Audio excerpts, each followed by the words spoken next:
In this video, we're going to look at continuously compounded rates of interest.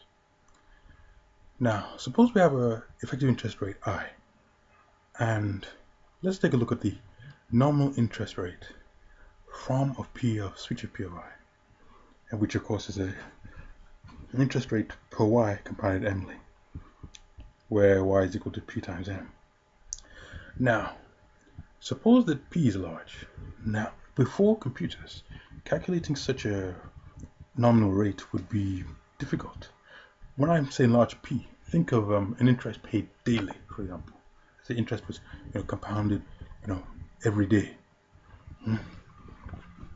So in that case, then it would be quite challenging.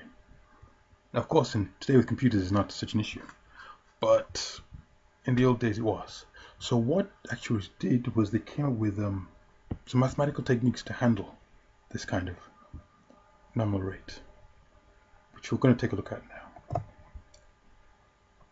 To see what happens when P gets large, let's take the limit as P takes to infinity of our nominal rate. Now, using the definition of from, we get this expression. From of P of switch of P of I is equal to P times switch of P of I.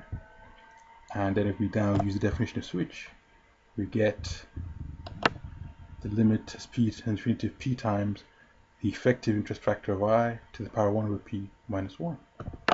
Now, it turns out that the limit as P tends to infinity of P times x to the 1 over P minus 1 is equal to ln, the natural logarithm of x. So if we substitute that into our expression here, we get ln of fac of I. So let's introduce a function, force of interest, and then we'll say that the force of interest of Y is equal to ln of fac of I. So therefore, there we go. We have that the limit, when P gets large, our nominal interest rate is equal to force of interest of I. So given effective interest rate I, we may approximate the nominal rate of interest for large P using our force of interest function. We can think of force of interest as converting an effective interest rate into a nominal interest rate compounded continuously. As the name suggests, this is called the force of interest. It's also known as the continuously compounded rate of interest. But how do we use it? Well, suppose the delta is equal to the force of interest of I. Then, of course, delta is equal to the natural logarithm of the effective interest factor of I. If we shunt the natural logarithm to the left, it becomes x. And so we have x of delta is equal to effective factor of I. And then we will introduce the function force of factor. This is because the force of interest factor.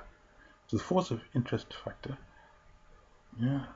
of delta is equal to x of delta. So force of fac of delta is equal to effective fac of delta. So if we have the force of interest delta, we can use the function force of fac to get the effective interest factor, which we could then use with our reap function. Let's, as always, make things more clearer with an example.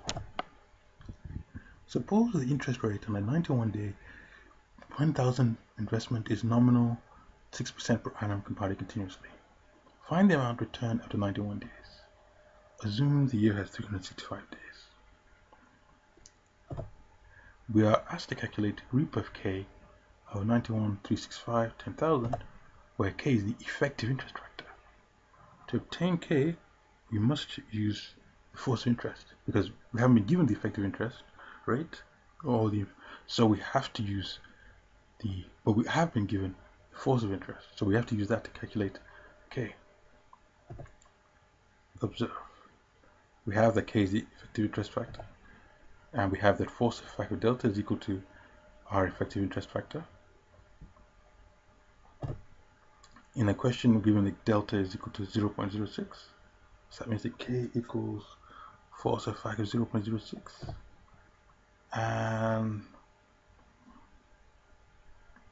Then, by the definition of force of fact, k is equal to x plus 0.06, and that means that k is approximately equal to 1.06.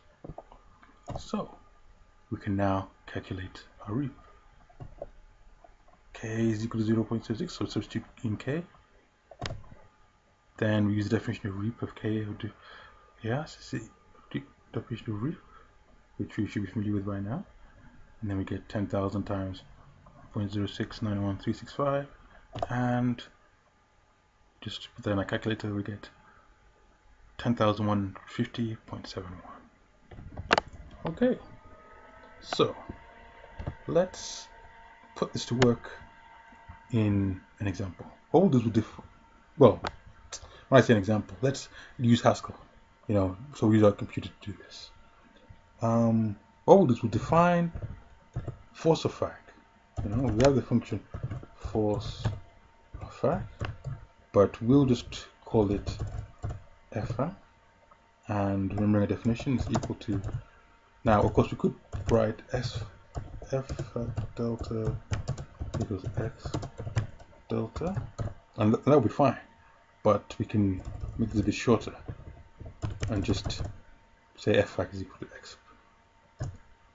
Oops, sorry, it should be let f. Yeah. Now remember our question, we had k is equal to f 0.06.